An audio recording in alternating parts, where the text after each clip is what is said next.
When the apostles wrote their letters, their words were infused with the Hebrew air of emunah. This word, faith, did not refer to a fleeting thought in the mind, nor a one-time choice made at a meeting.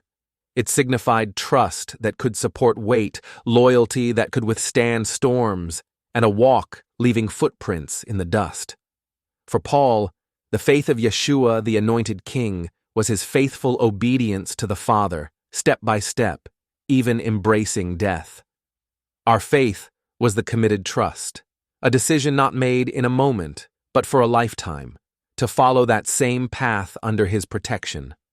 Faith was a community language, a people united to their king, gathered in homes, breaking bread, sharing burdens. But as the gospel spread beyond the Hebrew land into Greek and Roman streets, the nature of faith began to shift. In the marketplace of philosophy, truth was judged by intellectual agreement. Apologists like Justin Martyr described Christianity as the true philosophy, defending it before emperors and thinkers. Gradually, the earthy sense of loyalty was elevated, translated into the realm of ideas. Faith became more about believing the right things about the Messiah than walking in his way. On the ground, believers continued to sacrifice their lives in loyalty. However, in writings, faith started to be seen as knowledge and agreement with doctrine, rather than the consistent act of trust. Augustine, towering over the Latin West, further advanced this shift. He defined faith as knowledge, assent, and trust, but in practice, the first two often outweighed the third. Faith meant agreeing with the Church's teachings, knowing its truth, and submitting to its sacraments. Baptism and Eucharist became the gateways through which faith was confirmed. The living image of a tent, open to Yahweh's presence, was replaced by the image of a fortress. To have faith was to enter the stone house of the Church, relying on its doors and priests as mediators of grace. The Hebrew path of loyalty had become, in many places, mere assent under the guardianship of an institution. The Middle Ages expanded on this idea. For ordinary people, faith meant obedience to the Church's authority and trust in its rituals. Scholars like Thomas Aquinas refined definitions, separating faith into intellectual agreement with revealed truth, while love brought it to perfection. Faith became increasingly divided between head and heart, knowledge and emotion.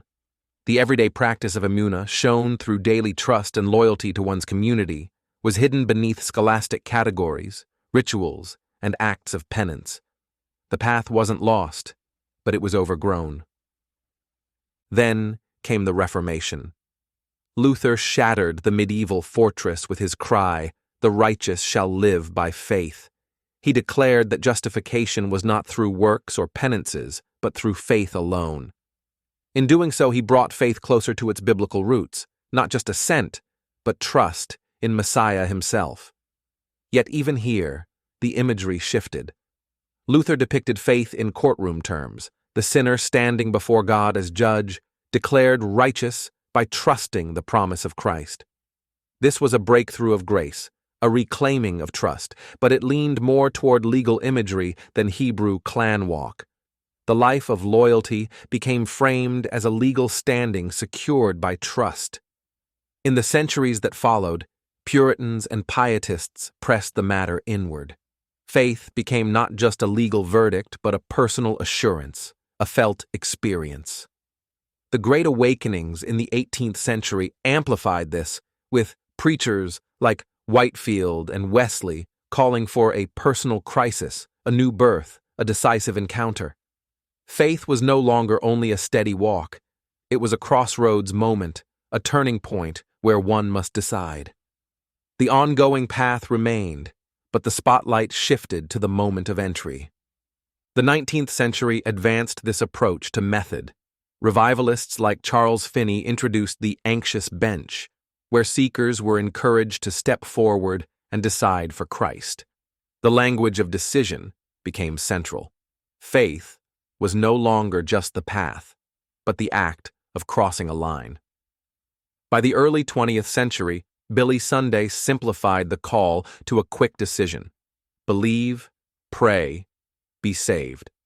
Then Billy Graham filled stadiums, developing the altar call into a worldwide movement. The sinner's prayer became the new sign. If you prayed, you were saved, and assurance depended on remembering that prayer.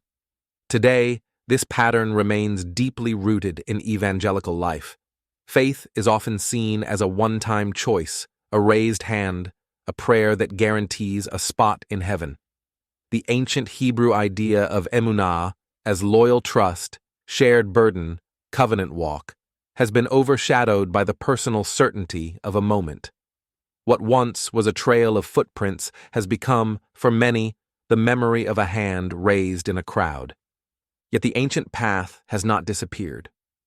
Beneath layers of philosophy, ritual, courtroom categories, revival methods, and altar calls, the river of emunah still flows. Yeshua's loyalty to the Father remains the open door.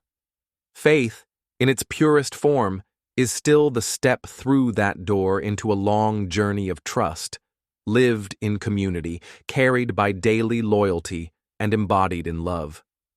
The call is not just to believe once, but to walk continually.